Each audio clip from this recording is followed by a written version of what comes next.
Good afternoon. Thank you for all coming today. I just wanted you to kind of understand who our budget team was, because the commissioners are here today, but may have met all these people. We had kind of a daunting task because Ken Costin left us, and then we had help from the finance department, and took us a while to get Terry Gayhart here as director of finance. So this is our first budget run. But on the budget committee, it was Mike and myself, Terry Gayhart. Steve Sprague helped us in the beginning. Jordan Corneliuson is a new accountant that's helping us in finance.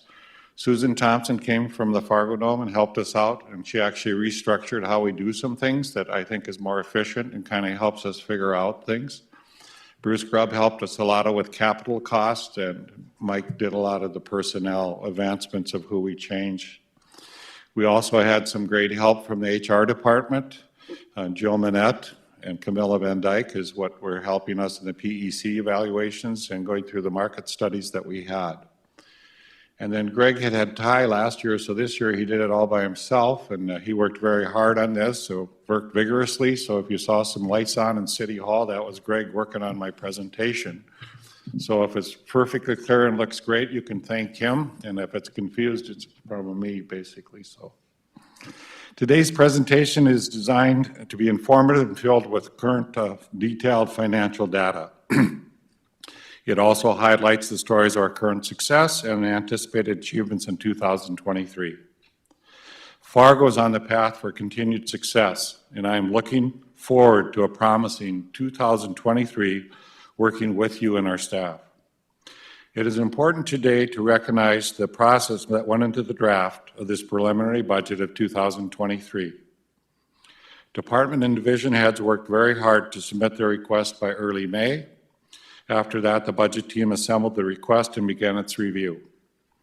Meetings with the department heads were held in late June, early July, and then I worked closely with the budget team from early June throughout to today to get you this report. I encourage you to look at the 2023 preliminary draft budget and provide your thoughts following today's presentation. We worked very hard to make this budget presentation fully transparent and understandable to you and the public. Out of respect for time, I'm asking that we have an hour to review 30 slides. I'd like to ask you politely to hold your questions until the end. North Dakota's entry code requires municipalities to prepare a budget each year. In the Home Rule Charter for Fargo, it directs the mayor to prepare and present a draft budget to the City Commission. Through the work of this team of leaders, each of you, along with our excellent public employees, residents, businesses, and community partners, Fargo continues to be the regional leader across the board. We are proud of our role in the metro and what we do for our people and the neighboring communities that rely on us. We are also on the national scene as a crown jewel of the upper Midwest. There's no question about it. Fargo is mentioned in the same sentence as other high-performing cities in our region and in our nation. Listen to these fantastic honors that we received in the last year for the community we call home. Wallet Hub recognized Fargo as in the top 10 least stressed cities. Forbes ranks Fargo as one of 10 best places to retire, and we're the only city that has received that designation consecutively for 10 years running. Wallet Hub also recognized Fargo as being the top 15 places for renters, and the livability classified Fargo as the top 100 places to live in this country. Through our people and the world-class services we deliver, we provide a backbone to allow this community to truly flourish. Our metro area is progressing rapidly on 2 legacy projects. To me, legacy means that putting hard work on now, all of us, to protect future generations of residents from flood and drought disasters. We have 2 projects underway that are truly multi-generational. 2023 is a pivotal year for both the FM area Fargo diversion and Red River Valley water supply. Fargo diversion is going to have a groundbreaking next week in regards to the ditch that needs to go around the city, and the Red River Valley water supply is on its way as well. No more than ever, we see the need for permanent protection from the drought. In fact, an analysis by the U.S. Bureau of Reclamation has shown that a drought similar to the one witnessed in 1930 would inflict nearly $30 billion devastation to our metro, and if we were to occur again at this time. Delivering water from the Missouri River to our valley is an answer, and construction has started, and we will have to be the yeast that continues to push that to get done quicker and faster for our community. In my opinion, we have 6 major initiatives in 2023. Number 1, prioritize the retention of Team Fargo. Number 2, ensure street-level excellence. Number 3, bolster operational resiliencies. 4, emphasize smart growth. 5, Fargo Dome expansion. And 6, advance a performing arts center. Now, let's look at the major categories in our general fund. Once again, it's no surprise, bread and butter.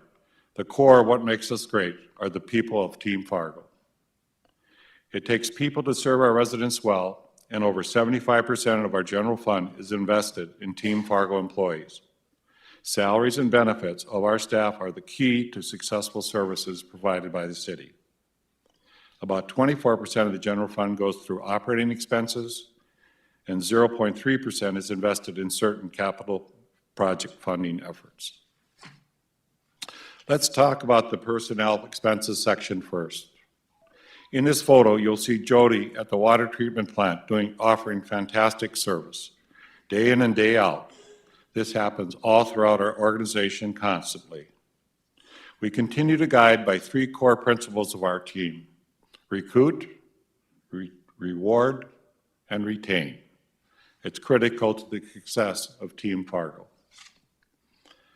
The City of Fargo has utilized a needs-based, focused approach to new position requests this year. Consistent with previous budgets, we are investing in core people to help deliver the backbone services that our residents expect and celebrate. In our Street and Sewer Division of Public Works Department, we are adding an additional equipment operator for snow removal services, street cleaning, and maintenance. In engineering, we are bringing in new full-time employees to fill current contract positions. This is a cost-neutral move for the city and will improve the outcomes in the street. In finance, to bolster our ranks, we are recommending the approval of a new assistant financial director to help Team Fargo transition to the new technology platform, ERP, and to continue to serve our departments. As we grow our new Diversity, Equity, and Inclusion Department, we are recommending a program coordinator to assist Dr. Hogan with his important work and to add to our emerging DEI activities. In human resources like finance, we are recommending a new assistant HR director to help grow this team and to meet the needs of Team Fargo throughout our excellent organization. And finally, our best practice work in harm reduction program with Fargo Class Public Health, a model for the upper Midwest, and frankly, I think the country needs some help in the streets. To meet the needs of growing Fargo, we need to have more people out on the street to meet clients where they are and where they need us. This additional staff will make sure our people are ready to serve them when the need is there. I'm proud of our utilities at City of Fargo, and I'm recommending 2 modest position additions in these areas. In traffic engineering, a position to assist our team to maintain our ever-expanding network of streetlights throughout the community. And in MAT Bus Transit Department, a maintenance position to make sure our buses are safe, ready, and on the road to serve our residents and businesses. In summary of Team Fargo, with my recommendations for the 2023 budget. At just over 1,000 employees, Team Fargo serves the public day in and day out with high-quality service that we are known for. This is a similar employee count that we had as last year, so we're continuing to keep the request to a low number to help fulfill the needs that we find in our departments. Our people are the story of our success, and I want to provide a high-level summary of our investment in personnel for 2022 and 2023. The Commission is very strongly backed funding our employees and make sure we stay competitive.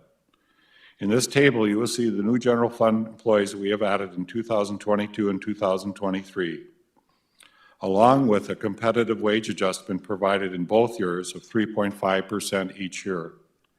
For 2023, a 3.5% competitive wage adjustment equates to approximately $2 million for general fund employees. A few weeks ago, we received the results from the market study that paint a picture where our people are relative to their peers in local government. This was a huge undertaking by Human Resources Department.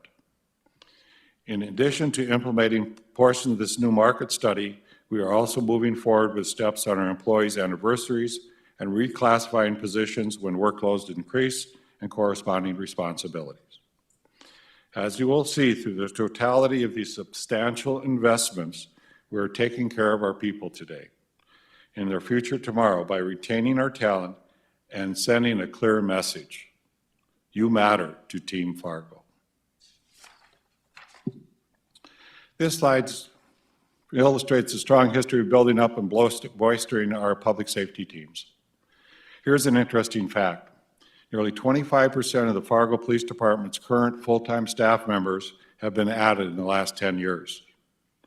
In 2023, staffing Fargo Fire Station number 8 will be brought on with Commission approval at the time to correlate with the opening of the new station. In 2023, the Fargo Police Department, we will continue working with Chief regarding ongoing discussions of staffing and needs. Priorities are to fill the vacant positions and support current staff with adjustments to the pay scale. Both departments will be funded to undertake mental and physical well-being at work, mental health initiatives, and comprehensive baseline physicals for better tracking the health trends of our first responders. We will continue to consistently evaluate both the short-term need and long-term implications of adding new public employees. Our community embraces public safety agencies, and we need to ensure that we're looking out for more than just salaries and employee headcounts. We need to ensure the details of serving our existing public safety responders are prioritized in this organization.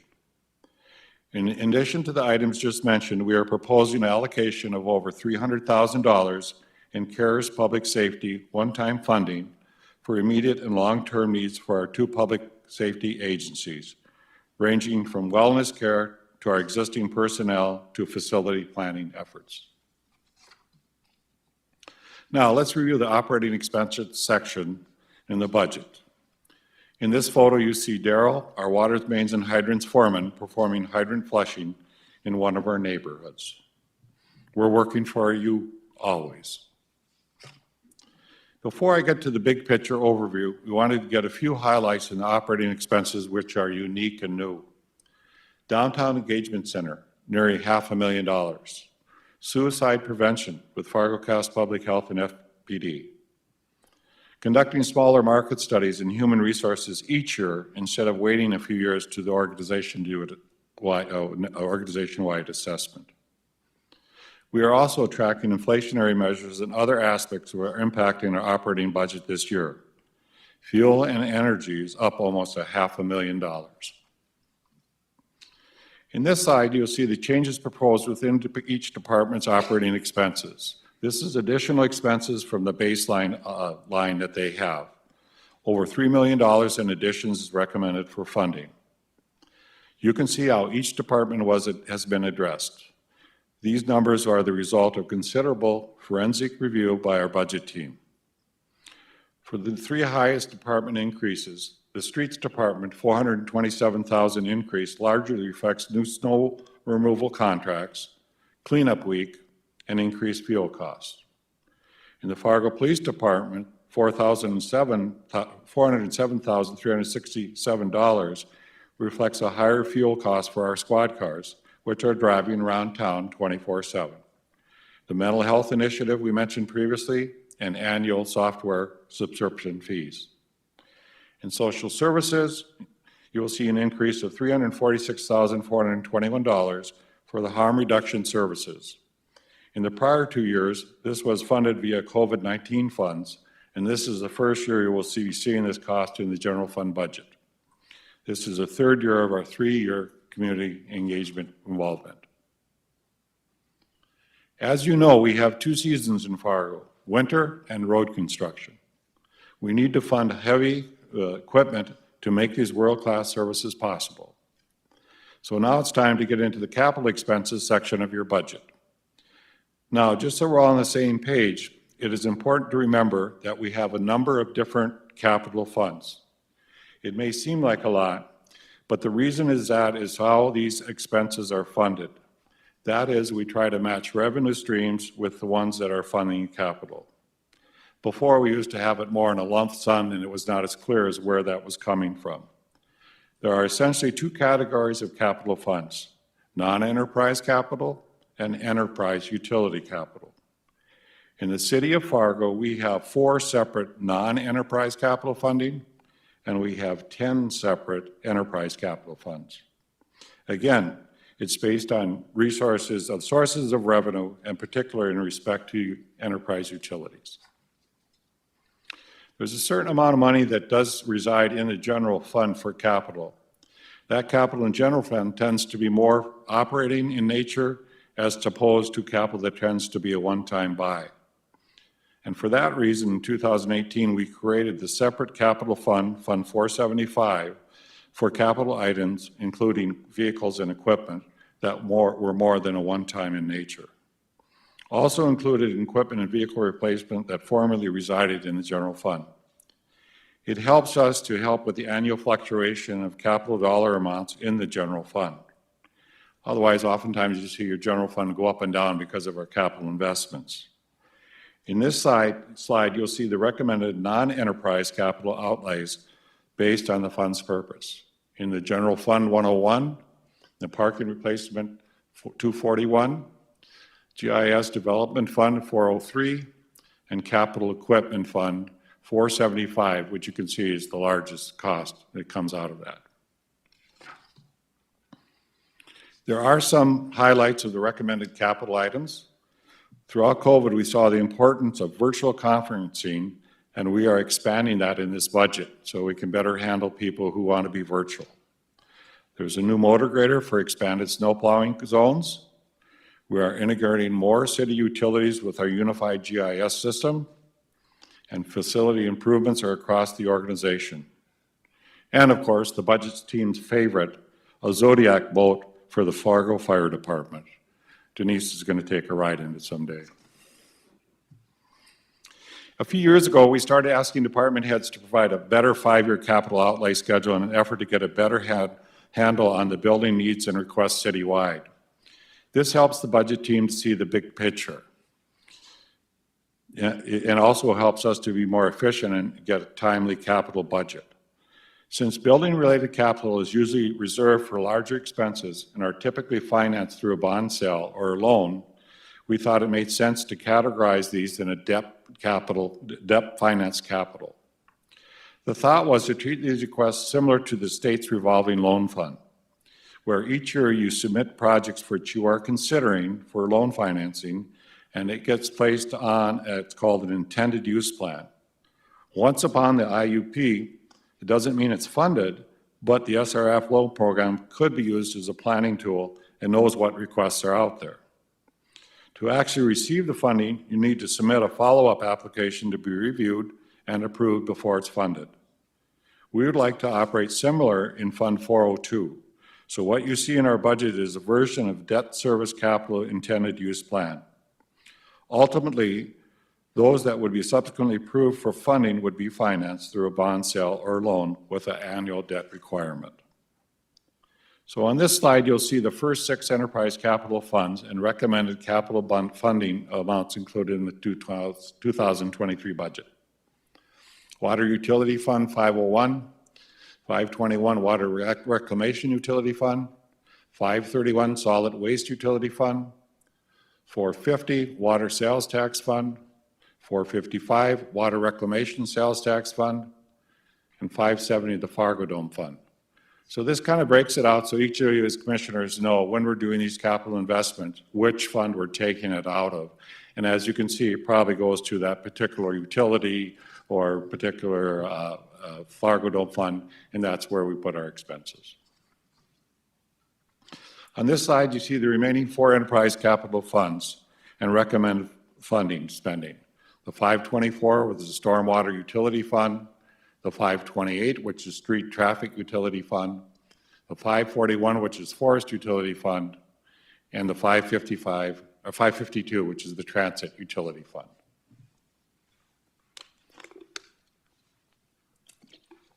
So now we get to show you the general fund expense projections. For those of you who are familiar with this in the past, this is all in where we're at. The general fund is a summation of costs associated with executing our daily bread and butter activities to provide the citizens of Fargo the services they need, deserve, and demand. This is the primary fund in which property taxes go towards, which is precisely why the budget team is laser focused on maximizing resident impact on this piece of the budget. These numbers represent a thoughtful reflection of the overall objectives discussed at the beginning of this presentation. The recommended 2023 general fund budget proposed is to be about $113 million. This is a graphic representation of the table you just saw. This high-level executive summary clearly indicates 75.9% of our general fund is devoted to salaries and benefits for Team Fargo. I've said it before, and I'll say it again. We cannot forget, in all these numbers, that we are people-focused, first and foremost. I come to work every day being so incredibly proud of Team Fargo and the services we offer to our community. I hope we can never lose sight on just how fortunate we are to have the caliber of people working for us. They are truly second to none. So now that we've discussed all the expenses associated with the services, how are we going to pay for it? We'll show you our recommendations to pay for them with the revenue section that is in this presentation. This table screen shows the revenue is estimated to be about $113.1 million. You can see a variety of changes that occurred just over the last year.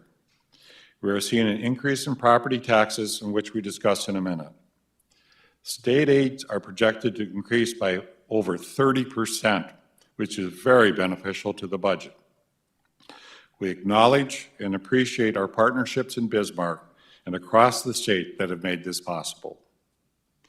You will notice a decrease in our transfers because a portion of our money generated by the sale of Island Park parking ramp was included in the 2022 budget. During last year's presentation, Deputy Mayor Pipcorn got a little frustrated that he didn't put enough in parking, so we did some money went into parking, but the rest went to the general fund.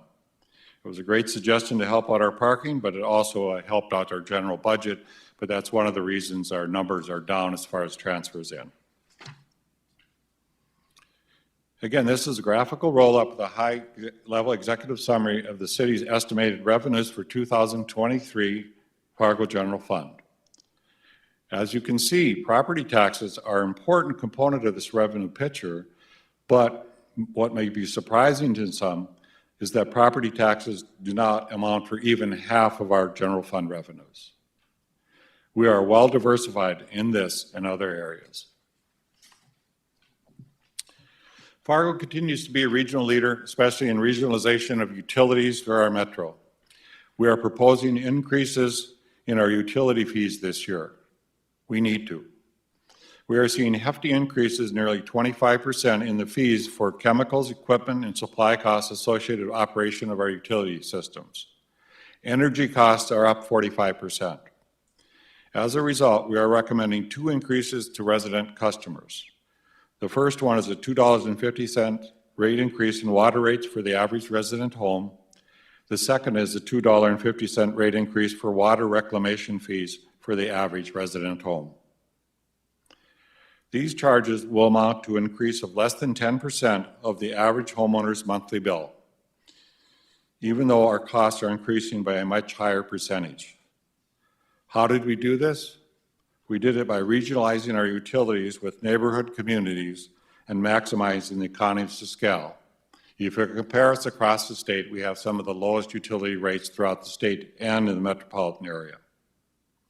We are also recommending a $5 per ton for commercial tipping fee at the landfill, but that will not impact our residents in any way. The city has the ability to levy 64 mills to fund government operations. We are currently utilizing 51 of those mills. The Municipal Airport Authority is requesting to continue seeking 2 mills from our property owners. We are proposing a 2 mill increase in city mills in 2023 for Fargo residents. The 2023 value of a Fargo mill is $715,833, which is an increase of $55,000 from the 2022 value. The City Commission has had a stable mill levy history in the past several years, as shown on this chart. In fact, the mills have been reduced by 3.25 since 2013. We have done this against a backdrop of rapidly rising costs, increasing number of employees with Team Fargo, expanding our world-class services, and serving the community, which has grown exponentially every year. I think this is important to consider the impact the proposed mill levy would have on our homeowners. When you take into account the most recent median home value in Fargo Metro of $225,600, as identified by the FM Chamber, this 2 mill bump would equate to the annual increase of only $20 of property taxes. Raising taxes is not something I take lightly, period. But considering the impact of inflation on our daily operations, we need to invest in our people and the excellent services funded by this budget. I truly believe this increase, which is about the same cost as one large pizza, is a great return on investment for Fargo residents. I know sometimes the nuance of government expenses, it can sometimes lead to inflation overload. You've seen a lot of charts, a lot of numbers in this presentation. In that consideration, I asked our finance team to conduct an analysis with a different view on our spending. That is, how much does it cost for local government to the taxpayers? If you view a dollar bill as representing 100% of the average Fargo household gross income, the cost that household pays for city services amounts to about 4.84 cents on a dollar. That's even a decrease from last year's presentation. I'm proud to say that our households in Fargo are getting value out of this local government as we strive to meet and exceed our commitment to the Fargo community. This return on investment is simply outstanding, and it went down from last year as well. During the next week, I encourage you as commissioners to review the draft of the 2023 budget with your liaison departments. Please discuss any suggestions, comments, or questions to our department heads and our city administration. They will consider your input, and budget team will work through potential inclusions into the revised draft brought forward for your ultimate approval.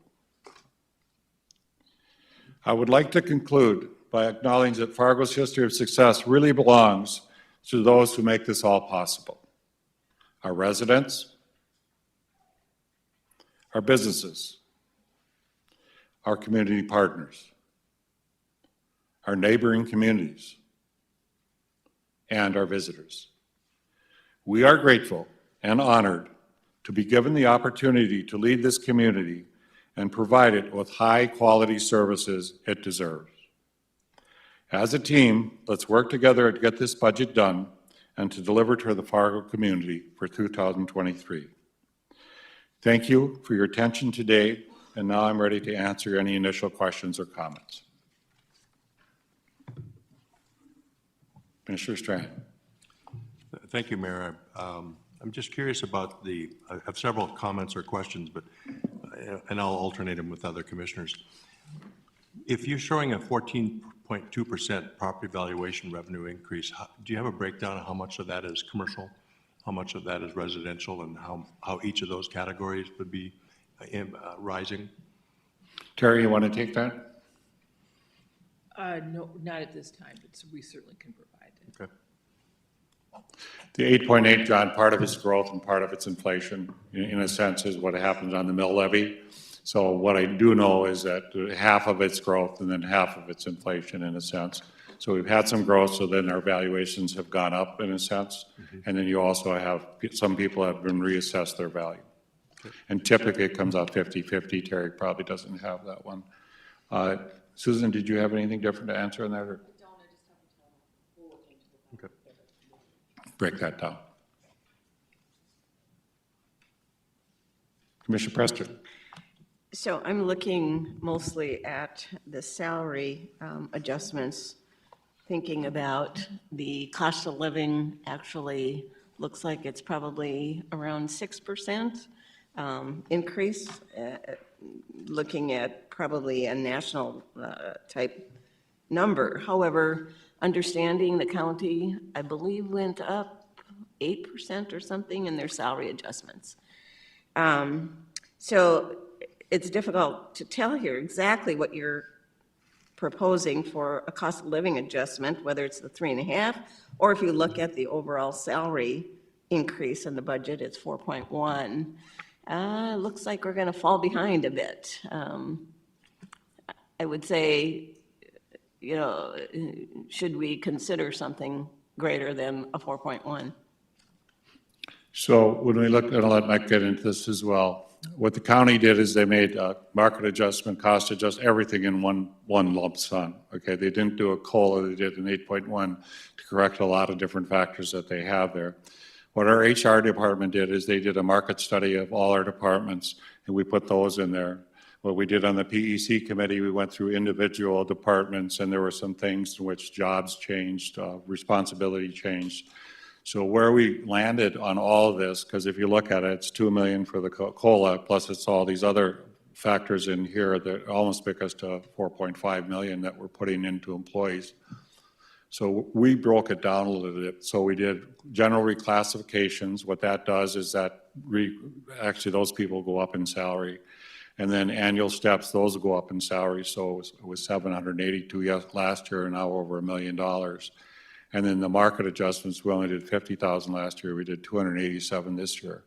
So we tried to break it down a little bit in each category that you could do.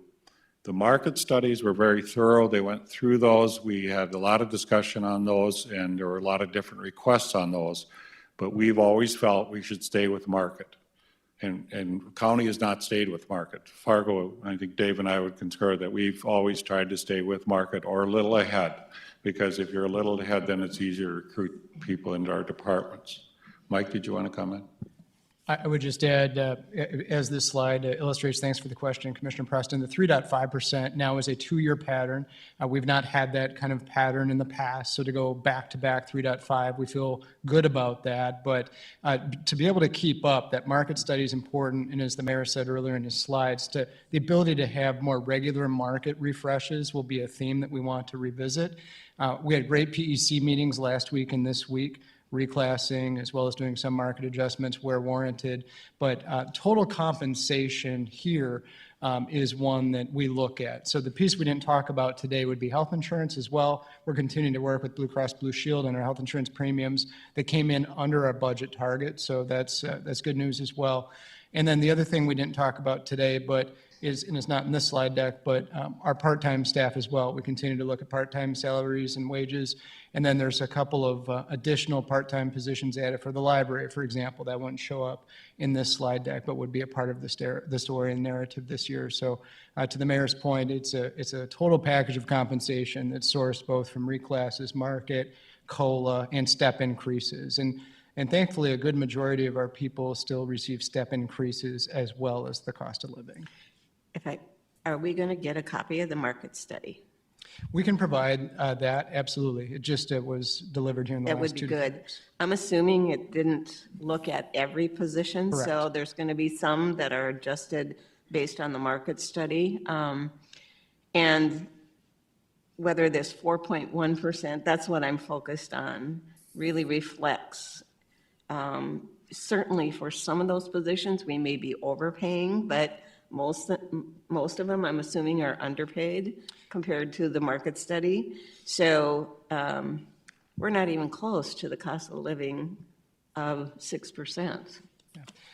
We can certainly provide that. I would say that the market study both validates the work that we do in that we are showing that we are in market actually for the vast majority of our positions, but then there are others where our PEC has done some course correcting, and so that was the action of this week. So we'd be happy to talk about that in greater detail.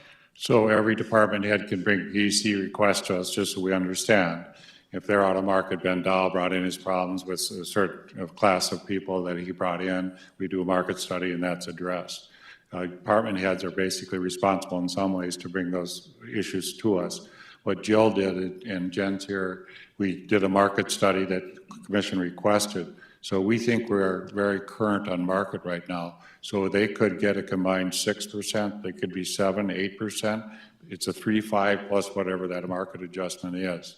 But what we try to do is, Fargo is always trying to be the leader in where the wage is.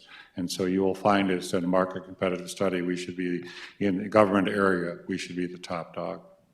I just wanted to add that I would encourage the other commissioners to meet with Jill and have her go through it, because she can explain it, I think, a lot better.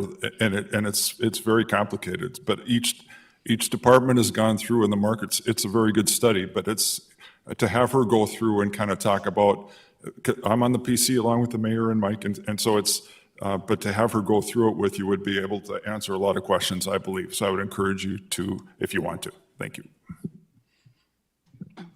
Excuse me. Commissioner Kolpak. I'm meeting with Jill tomorrow. So my question is on this, the average price home of 225. I've seen a higher average price home. So my question is the decision to use 225 as opposed to 290, I think I've heard in Mike, this you assume you example. want to Maybe that's answer a that? trite question, but Yeah, that's a great question, and Commissioner Kolpak, that number was sourced from the FM Realtors, and it's a chamber number that was being circulated. So we used a metro number, so that's not just Fargo, that's Fargo, West Fargo, Moorhead, et cetera. So that's, In one budget presentation by one of our communities, they said if you have a $100,000 home, here's what, the tax increase would be. We're trying to get to more realistic. It's hard to be in a $100,000 home nowadays, but we think the 235 is closer to what average people would see in their house cost.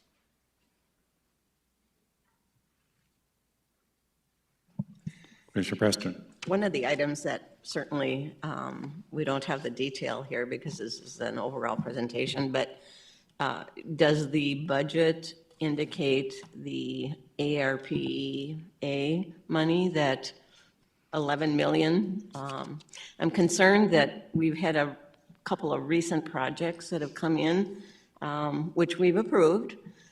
We're whittling away on that 11 million without having an overall plan for the allocation of those dollars. So I would encourage very strongly that we figure out what the priorities should be with that 11 million. I'm assuming we'll see that with the detailed budget. That fund. Mike, do you want to go into the ARP money? Because there's some issues with the federal rules right now, so Terry is working through that. And I think Mike knows where the allocations are.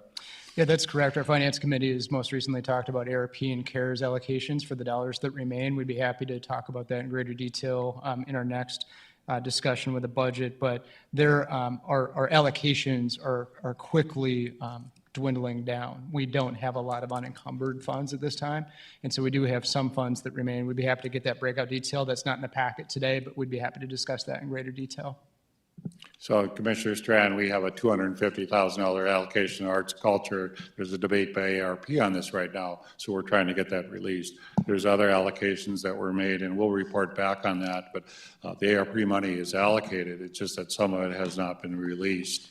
And I think what we'll do for you, you'd like kind of a report back as what has been spent and what is left to spend. I think that Terry can work on that for you as well. Get that back to you. Yeah, we'll do that. And the other thing I would add is we are now, as the federal auditors are now catching up to CARES and ARP, we are receiving guidance as recently as last month about how to ensure compliance to our distribution of funds. And so we will want to make sure that anything that we do and any recommendations we make to the commission on any future reallocations of CARES ARPA are going to be consistent with that federal guidance. Unfortunately, that's a case where the Congress and the federal government is moving so quickly to put liquid cash, in the hands of state governments, local governments, which was great. The rulemaking now is kind of catching up to that. So we are, as a staff, getting up to speed about how they intend to promulgate additional rules and compliance on both funds. So Jamie Bullock from our staff is our principal on that. Part of the difficulty with the budget Terry has to do is tell me what revenue I have today, what truly revenue we know for 2023. And the ARP money or the CARES money is not part of that. Whatever has been allocated is part of it, but we don't have anything I can rob from to put back to this budget. I can only show you as of today, here's what we have. If you wanted to do a COLA that's higher, you'd have to increase the mill one more because we don't have, Terry, do you have any more money in your checkbook upstairs? No? No, my checkbook's empty. So that's the trouble. It's a tight budget, you know, and as you saw, we went from 104 million to 113. I think this is the biggest jump we've ever done. It's $9 million. But we kind of have to remember in the last 2 years, we did have CARES money, COVID money, different money that influenced the budget. We had a lot of one-time purchases we were able to do, but we don't have that. I think our new stabilization is this year and next year. Next year, we'll kind of really see what we have without different supports. And that state funding is extremely important. And what's oil and gas going to do the next year? I don't fully know. I would hope that they continue to fund they are.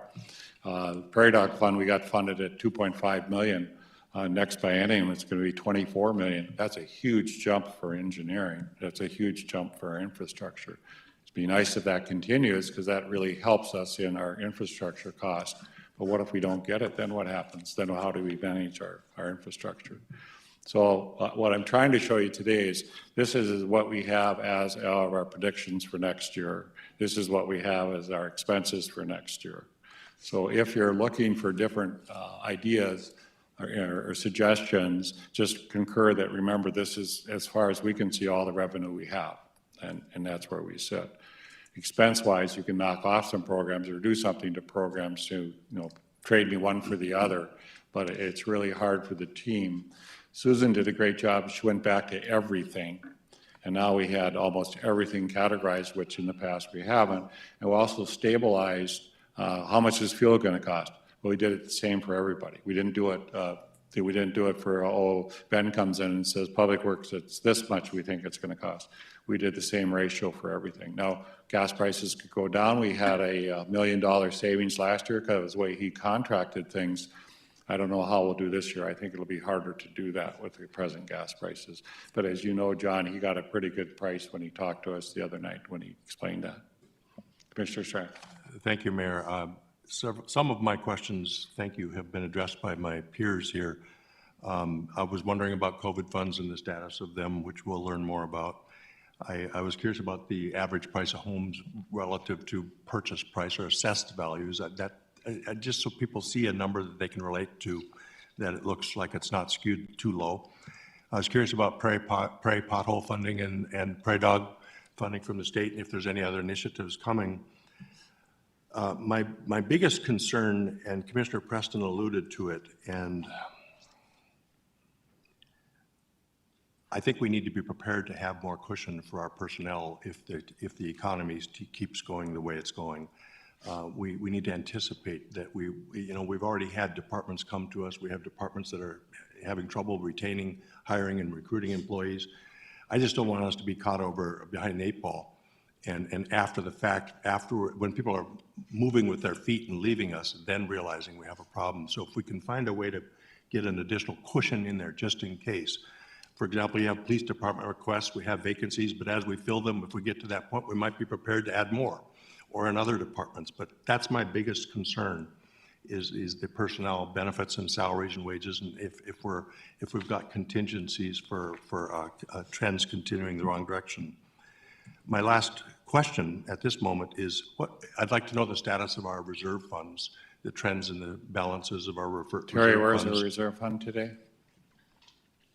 I don't think I really can speak to that right now, but I certainly can Mr. provide. Chairman? It's at least the 25%, and it's a little over. I think it's A little over. 28 million. That was 35 million or so, but 30 million. 30. If I could ask Terry to speak into the microphone and turn the mic on.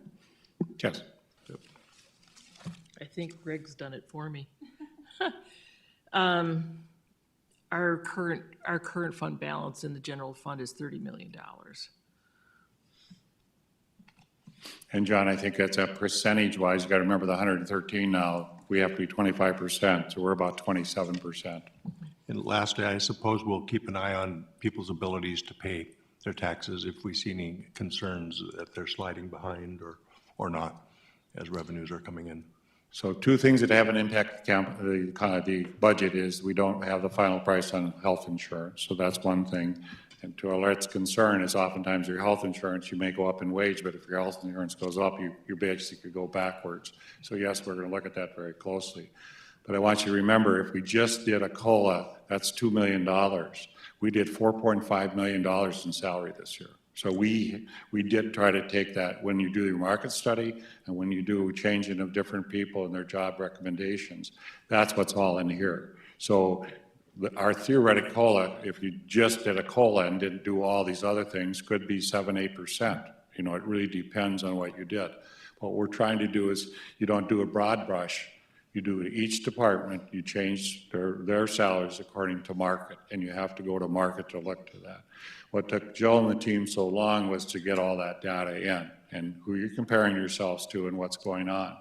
So this is what we felt this was more specific to hit each department. So you hit, you know, every department came in. Tim Dirks from the library had multiple changes for his staff and his people. There's a variety of different people that brought different data to us. But objectively, we're trying to keep our employees, we want to help them keep with the cost of living. So.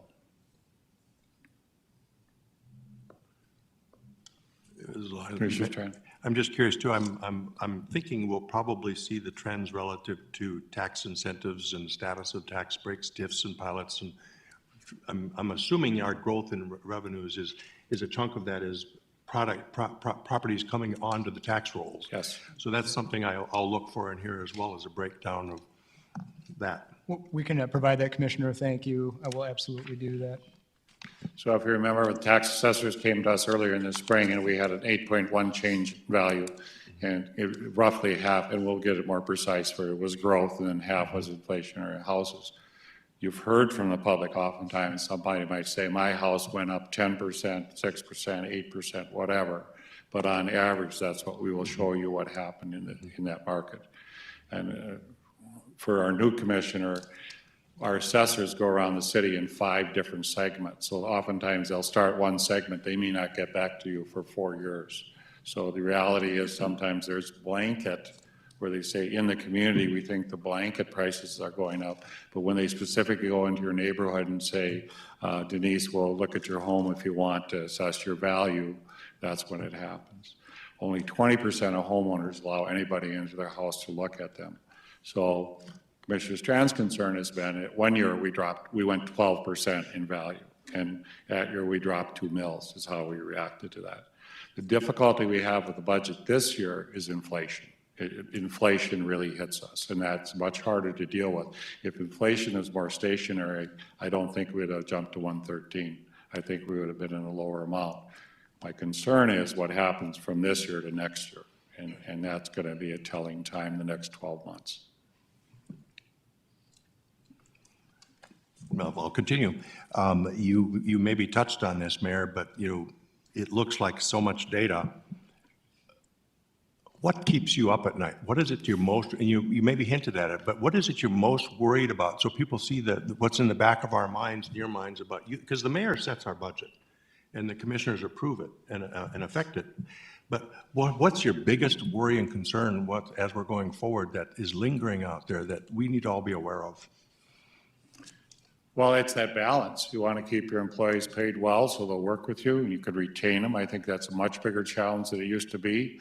I mean, Chief Dirksen and I talked about it. Firemen used to sign on for life and be with you for 30 years. They wouldn't even think of another job.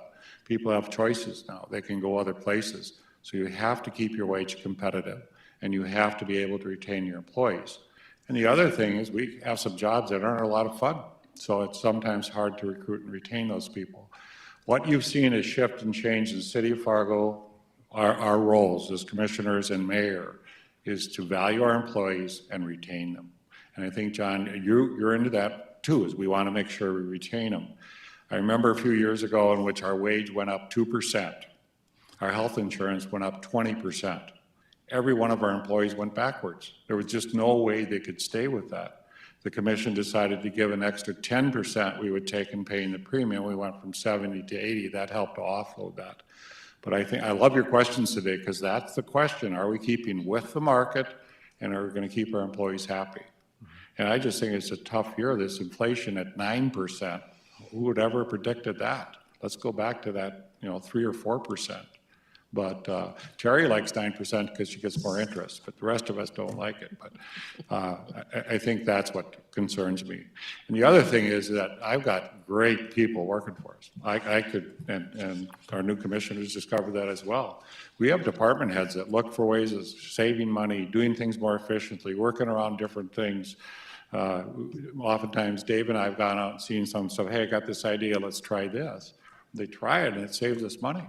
This new grader is more efficient than the old grader. Somebody thought about it, about the length of the blade, where you're at, how it turns, what it does. I never would have thought of that, but it's snow removal. And what's the biggest thing about snow removal?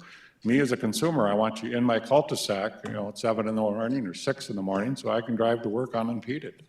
So I think that's what is the concern of all of us we should have.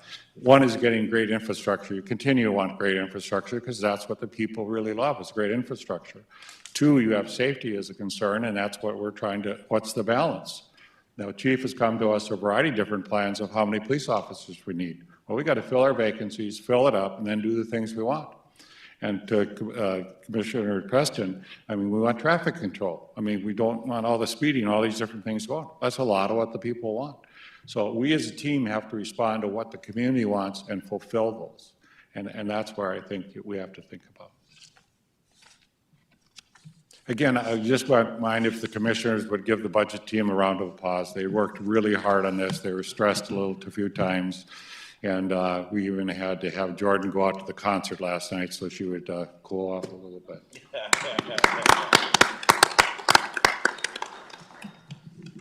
Any other questions?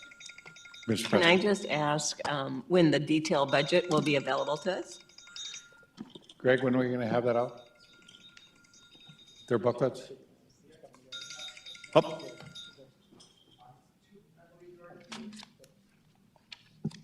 Commissioner, that'll be August 2. We're going to finish compiling that document, so that will be available next week. So early next week, we'll get it to you. Thank you. Thank you for the audience. You were really quiet today. Appreciate that.